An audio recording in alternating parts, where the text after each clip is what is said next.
ಪ್ರೀತಿಯ ವಿದ್ಯಾರ್ಥಿಗಳೇ, ಇವತ್ತಿನ ಕ್ಲಾಸಲ್ಲಿ ನಾನು ಸಮಾಸಗಳ ಬಗ್ಗೆ ನಿಮಗೆ ಡಿಸ್ಕಷನ್ ಮಾಡ್ತೀನಿ. ನನ್ನ ಜೀವನದಲ್ಲಿ ಮೊದಲನೇದಾದಂಥ ವಿಡಿಯೋ ಆಗಿರ್ತದೆ ಮಕ್ಕಳದು. ನಿಮಗೇನಾದರೂ ಇಷ್ಟ ಆದರೆ ಕಮೆಂಟ್ ಮಾಡಿ ಮತ್ತು ಕಮೆಂಟ್ನಲ್ಲಿ ತಿಳಿಸಿ ಅಂತ ಹೇಳುತ್ತಾ ನನ್ನ ಕ್ಲಾಸನ್ನು ಪ್ರಾರಂಭ ಮಾಡ್ತೀನಿ. ಇವತ್ತು ಸಮಾಸಗಳು ಅಂತ ಹೇಳಿ ನಾನು ನೋಡ್ತೀನಿ. ಸಮಾಸಗಳೆಂದರೆ ಏನು, ಸಮಾಸಗಳಿಗೂ ಮತ್ತು ಇಲ್ಲಿ ಸಂಧಿಗಳಿಗೂ ಏನು ವ್ಯತ್ಯಾಸ ಇದೆ, ಏನು ಡಿಫ್ರೆಂಟ್ ಇದೆ, ಅದ್ರ ಬಗ್ಗೆ ನಾವು ಇವತ್ತಿನ ಕ್ಲಾಸಲ್ಲಿ ಡಿಸ್ಕಷನ್ ಮಾಡೋಣ. ಹಾಗಾದ್ರೆ ಬನ್ನಿ ಮಕ್ಕಳು, ಇಲ್ಲಿ ಸಮಾಸಗಳು ಅಂದ್ರೆ ಎರಡು ಅಥವಾ ಎರಡಕ್ಕಿಂತ ಹೆಚ್ಚು ಪದಗಳು ಅರ್ಥಕ್ಕನುಸಾರವಾಗಿ ಸೇರಿ ಪದದಲ್ಲಿರುವ ವಿಭಕ್ತಿ ಪ್ರತ್ಯಯವನ್ನು ಲೋಪ ಮಾಡಿಕೊಂಡು ಒಂದು ಪದವನ್ನಾಗುವುದಕ್ಕೆ ಸಮಾಸ ಅಥವಾ ಸಮಸ್ತ ಪದ ಎನ್ನುವರು. ಹಾಗಾದ್ರೆ ಮಕ್ಕಳಿಗೆ ನಾವು ಎರಡು ಅಥವಾ ಎರಡಕ್ಕಿಂತ ಹೆಚ್ಚು ಎಷ್ಟನ್ನ ಪದಗಳನ್ನ ಬರಲಿ, ಅದರಲ್ಲಿ ನಾವು ವಿಭಕ್ತಿ ಪ್ರತ್ಯಯವನ್ನು ಸೇರಿಸಬೇಕು. ಅದರ ಜೊತೆಗೆ ಆ ಕೂಡಿಸಿ ಬರೆದಾಗ ವಿಭಕ್ತಿ ಪ್ರತ್ಯಯವನ್ನು ಲೋಪ ಮಾಡಿಕೊಂಡು ಆ ಬರೆದಾಗ ನಾವು ಅದನ್ನು ಸಮಾಸ ಅಂತೇಳಿ ನಾವು ಕರಿತೀವಿ ಮಕ್ಕಳೇ. ಹಾಗಾದ್ರೆ ನೋಡಿ, ಒಂದು ಉದಾಹರಣೆ ಮಕ್ಕಳ ನೋಡಿ. ಫಸ್ಟ್ ಮನೆಯಲ್ಲಿ ಅರಮನೆ ಅಂತ ಬರ್ದಿವಿ.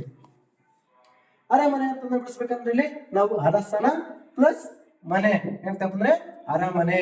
ಅದಕ್ಕಾಗಿ ನೋಡಿ ಮಕ್ಕಳಲ್ಲಿ ಅರಸನ ಅರಸನ ವಿಭಕ್ತಿ ಪ್ರತ್ಯಯ ಷಷ್ಠಿ ವಿಭಕ್ತಿ ಪ್ರತ್ಯಯ ಆ ಬರ್ತಿದೆ ಅಲ್ಲಿ ಮಕ್ಕಳಿಗೆ ನೋಡಿ. ಅರಸನ ವಿಭಕ್ತಿ ಪ್ರತ್ಯಯ ಬರ್ತಿದೆ. ಪ್ರತಿಯೊಂದು ಸಮಾಸವನ್ನು ನೀವು ಬಿಡಿಸ್ಬೇಕಾದ್ರೆ ವಿಭಕ್ತಿ ಪ್ರತ್ಯಯಗಳು ಕಂಪಲ್ಸರಿ ಬಂದೇ ಬರ್ತಿವೆ. ಅದಕ್ಕಾಗಿ ಇಲ್ಲಿ ಅರಸನ ಅಂದ್ರೆ ವಿಭಕ್ತಿ ಪ್ರತ್ಯಯ ಷಷ್ಠಿ ವಿಭಕ್ತಿ ಪ್ರತ್ಯಯ ಬರ್ತಿದೆ. ಅರಸನ ಪ್ಲಸ್ ಮನೆ ಅರಮನೆ ಅಂತ ನಾವು ಕಾಣ್ತೀವಿ. ಹಾಗಾದ್ರೆ ಮಕ್ಕಳೇ ಇನ್ನೊಂದು ಉದಾಹರಣೆ ನೋಡೋಣ. ಇನ್ನೊಂದು ಉದಾಹರಣೆ ನೋಡಿದ್ರೆ ನಿಮಗೆ ಬೇಗ ಅರ್ಥ ಆಗ್ತದೆ ಅಂತ ಹೇಳಿ ನಾನು ಹೇಳ್ತೀನಿ. ಹಾಗಾದ್ರೆ ಮನೆ ಕೆಲಸ,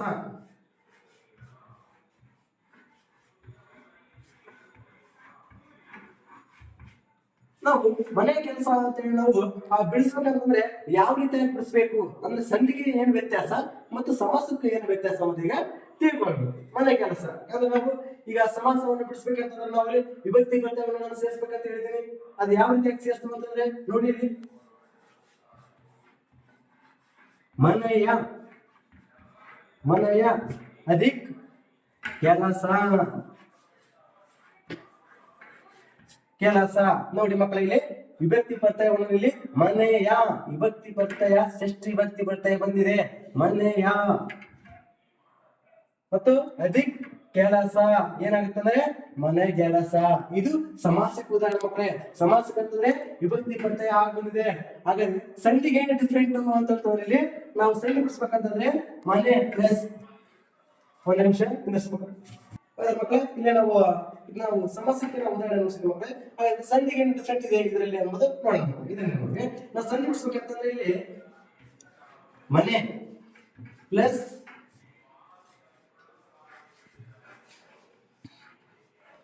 ಕೆಲಸ ಏನಾಗ್ತದೆ ಮಕ್ಕಳೇ, ಮನೆ ಕೆಲಸ.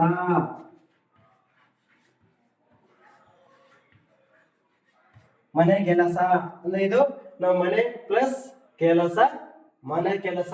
ಇದು ಸಂಧಿಗೆ ಉದಾಹರಣೆ ಮಕ್ಕಳೇ ಇಲ್ಲಿ. ಅದಕ್ಕಾಗಿ ಇದು ಆದೇಶ ಸಂಧಿಗೆ ಉದಾಹರಣೆ ಮಕ್ಕಳೇ.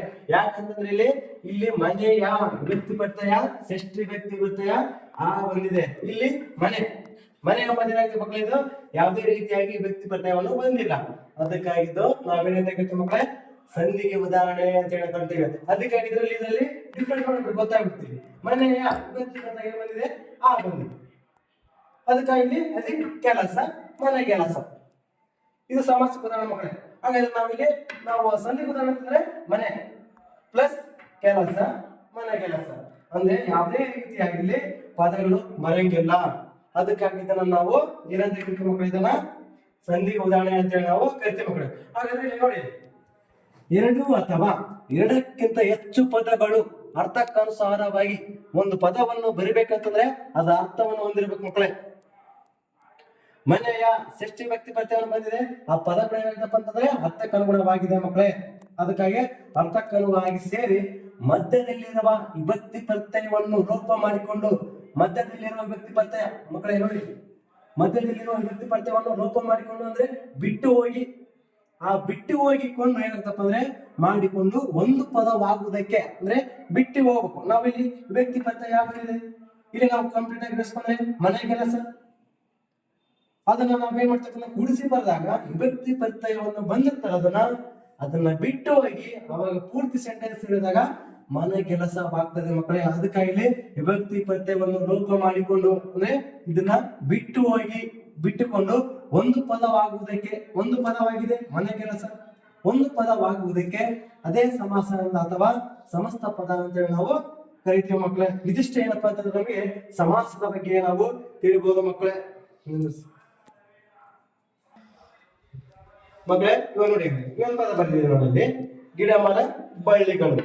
ಗಿಡ ಮರ ಬಳ್ಳಿಗಳು ಅಂತಂದ್ರೆ ನಾನು ಹೇಳಿದ್ದೀನಿ ಎರಡು ಅಥವಾ ಎರಡಕ್ಕಿಂತ ಹೆಚ್ಚು ಪದಗಳು ಅರ್ಥಕ್ಕನುಸಾರವಾಗಿ ಎರಡಕ್ಕಿಂತ ಹೆಚ್ಚು ಪದಗಳು ಬಂದಿದೆ ಮಕ್ಕಳಲ್ಲಿ. ಗಿಡ ಮರ ಬಳ್ಳಿಗಳನ್ನು ನಾವು ಬಿಡಿಸಿದ್ವಿ ಮಕ್ಕಳಲ್ಲಿ ಸಮಾಸಗಳಲ್ಲಿ.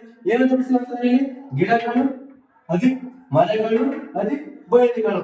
ಏನಂತಂದ್ರೆ ಗಿಡ ಮರ ಬಳ್ಳಿಗಳು ಅಂದ್ರೆ ಆ ಸಮಾಸಗಳಲ್ಲಿ ಏನ್ ಮಾಡ್ಬೇಕಂದ್ರೆ ನಾವು ಇಲ್ಲಿ ಹೇಳುವಾಗ ವಿಭಕ್ತಿ ಪ್ರತ್ಯಯವನ್ನು ಲೋಪ ಮಾಡಿಕೊಂಡು ಅಂದ್ರೆ ಆ ಗಳನ್ನು ನಾವು ಬಿಟ್ಟಿದ್ದೀವಿ, ಇಲ್ಲಿ ಗಳಂತ ಬಿಟ್ಟಿದ್ದೀವಿ ನಾವು.